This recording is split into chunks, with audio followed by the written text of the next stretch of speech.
Les OQTF. Nous parlons beaucoup des OQTF depuis maintenant une semaine. Obligation de quitter le territoire français. Alors je regardais les derniers chiffres depuis janvier. On en est à un peu moins de 20% des personnes visées expulsées.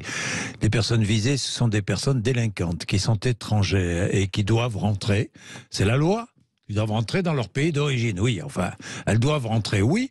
Mais enfin, peuvent-elles rentrer et est-ce que les pays d'origine ont envie de les accueillir? Je reçois Xavier Driancourt, qui a été ambassadeur de France à Alger 2 fois. Xavier Driancourt, oui. La première fois entre 2008 et 2012 et la seconde fois entre 2017 et 2020. Vous publiez L'énigme algérienne, chronique d'une ambassade à Alger aux éditions de l'Observatoire. Xavier Driancourt, d'abord bonjour. Bonjour. Bonjour, 2 fois ambassadeur en Algérie, vous connaissez parfaitement ce pays, évidemment. Il faut d'abord, avant de parler de ce retour en Algérie de ces citoyens algériens délinquants, il faut parler des liens étroits aujourd'hui entre la France et l'Algérie.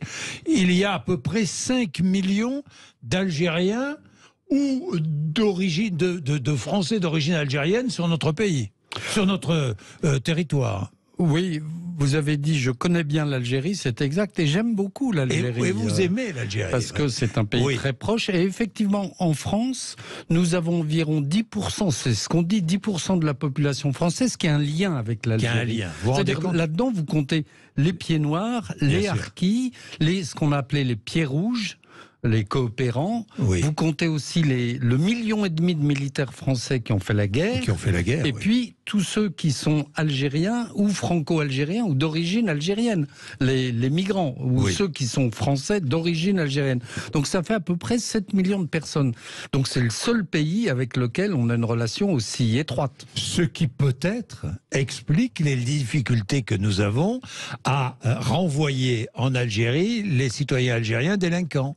Ceux qui sont sous le coup d'une OQTF. Ce qui explique à la fois les difficultés, la proximité avec l'Algérie, et puis il faut distinguer les reconduites, qui sont les OQTF, et les expulsions. Et les expulsions, 2 choses différentes. Oui, c'est vrai.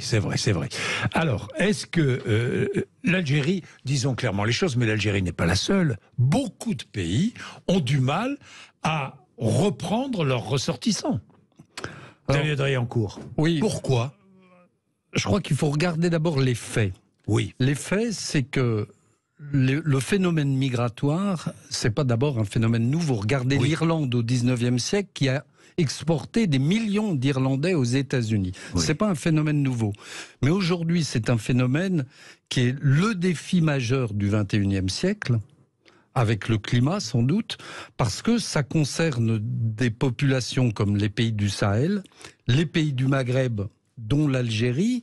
Et donc ces mouvements migratoires, pour ces pays, c'est une sorte de variable d'ajustement démographique. Parce que ce sont des pays jeunes. Oui, ce sont des pays jeunes. Mouvements migratoires, vous parliez du climat, qui sont parfois en rapport avec le climat. Mouvements migratoires qui peuvent être en rapport avec le climat, vous avez parfaitement raison. Mais bien sûr. Mais aussi parce que ce sont des pays jeunes.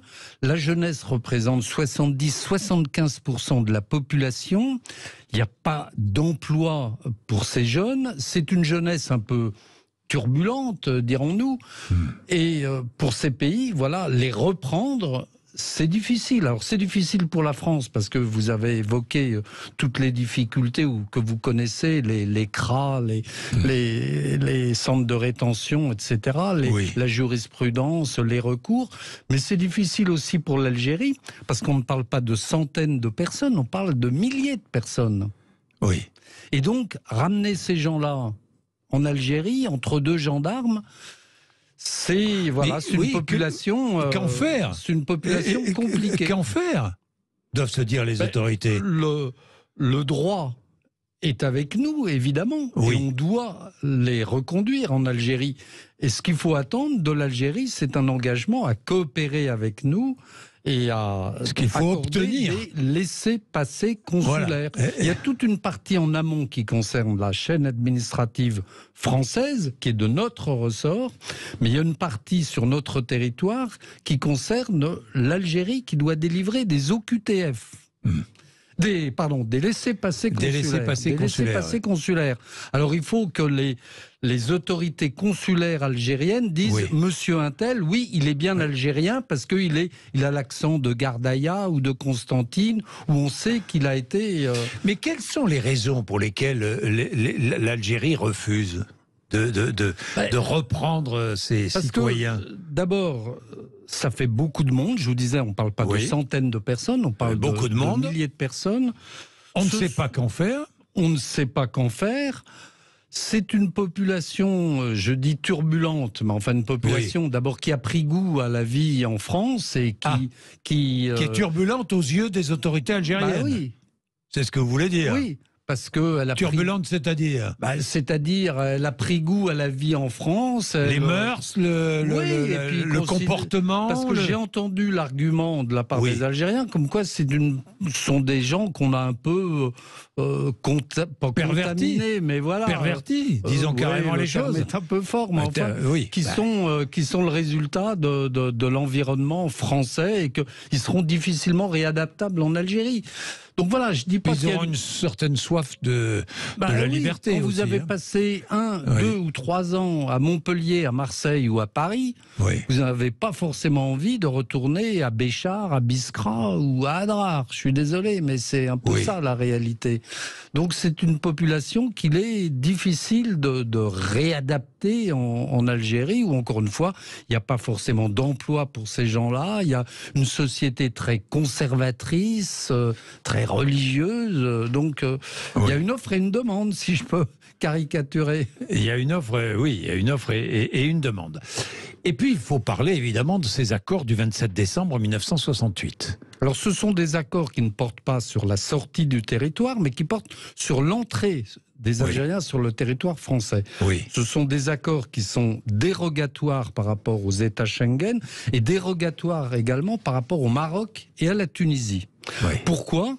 Parce qu'à l'époque, en 68, période des 30 Glorieuses, on voulait attirer de la main-d'œuvre francophone. Évidemment. Qui avait déjà travaillé avec des Français. Et donc, on a accordé une série de dérogations aux Algériens, d'avantages aux Algériens, pour faciliter leur entrée sur le territoire. Est-ce qu'aujourd'hui, il y a toujours beaucoup d'Algériens qui entrent sur le territoire français? Je parle en situation régulière, je ne parle même pas de la situation irrégulière, hein, en situation régulière. En situation régulière, c'est quantifié par le nombre de visas. Oui. Bien sûr, mais aujourd'hui on a réduit un certain temps, non? Mais quand je suis revenu à Alger en 2017 pour mon 2e séjour comme ambassadeur, nous délivrions 413 000 visas par an. 413 000 par an. Aujourd'hui, alors on a réduit chaque année. L'année dernière, il y a eu la décision de réduire de 50%. Et aujourd'hui, d'après les chiffres qui ont été communiqués au moment du voyage du Premier ministre, de la Première ministre, il y a quelques jours, en Algérie, on parlait de 82 000 visas par an. De 413 000 à 82 000, il y a une forte réduction. Ça, c'est l'émigration régulière. Régulière. Oui, on est bien d'accord. Vous avez l'autre voie qui est l'irrégulière, qui elle-même comprend 2 catégories, si je peux dire. Les gens qui viennent de manière régulière, mais avec un visa, mais qui au bout de 3 mois trouvent que la France c'est bien et qui restent de manière illégale au bout de 3 mois, parce qu'un visa est valable pour 90 jours, et ceux qui traversent la Méditerranée via l'Espagne. Donc, vous voyez qu'il y a plusieurs variables. Mais je vois la difficulté de résoudre le problème, Et en plus, si nous refusons des visas, il faut s'assurer que les consulats espagnols et italiens à Alger ne délivrent pas un visa au monsieur à qui nous avons refusé.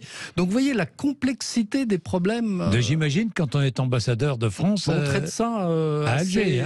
On traite ça assez souvent, Oui, ça j'imagine. C'est un des sujets majeurs de notre quelle relation. pression a-t-on sur l'Algérie? Parce qu'on n'en a pas beaucoup, à part cette histoire de visa.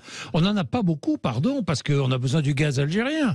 Donc, on n'a pas pour l'instant énormément besoin du gaz algérien, mais comme moyen de pression, on a cet accord de 1968 qui n'est plus d'actualité. On a un accord sur les passeports diplomatiques qui exonère beaucoup de gens en Algérie d'avoir une obligation de visa.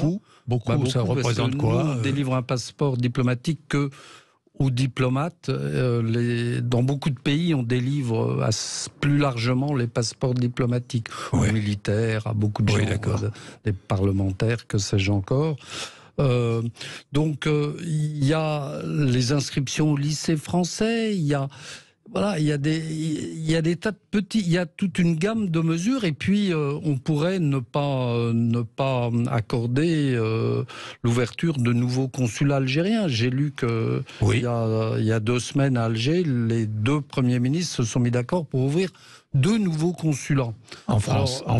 En France. Donc, si on ouvre des consulats, c'est pour faire le travail consulaire, donc celui des OQTF, j'imagine. Ça va faire 20 consulats. Ça va faire 20. 20 consulats. Donc voilà, il y a une gamme de mesures algériens en France. Mais le plus... Ça veut dire quoi si on ouvre des consulats? Ça veut dire que c'est l'accord de 68. C'est l'accord de 68. Il faut le...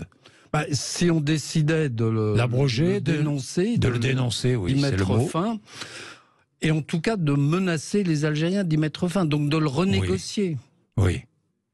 Donc là, on aurait... De remettre tout à plat. De remettre tout à plat. Parce que je crois que les Algériens eux-mêmes reconnaissent que cet accord, il a été pris dans un contexte complètement différent de celui d'aujourd'hui. Et les Algériens sont prêts? Vous pensez à le renégocier?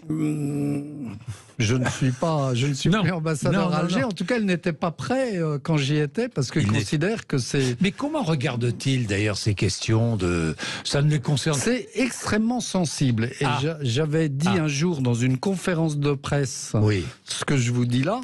Oui. Je me suis fait engueuler, pardonnez-moi l'expression, j'ai été convoqué par le ministre algérien des Affaires étrangères pour avoir dit tout haut la réalité du problème, parce que j'avais dit à des journalistes, voilà les difficultés concrètes que nous avons. Aïe.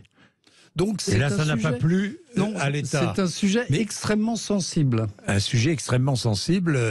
Et politiquement risqué pour les Algériens, pour la France, un sujet très compliqué. Ça veut dire quoi? Ça veut dire qu'aujourd'hui, dire il suffit de les renvoyer dans leur pays, c'est un peu réducteur, quoi. C'est un peu rapide. On ne peut pas mettre des gens dans un avion et les larguer au-dessus de l'Algérie. Si on les met dans un avion, l'avion est renvoyé immédiatement en France. Il faut qu'ils aient un laissez-passer consulaire pour débarquer en Algérie. Pour débarquer en Algérie. Ben oui.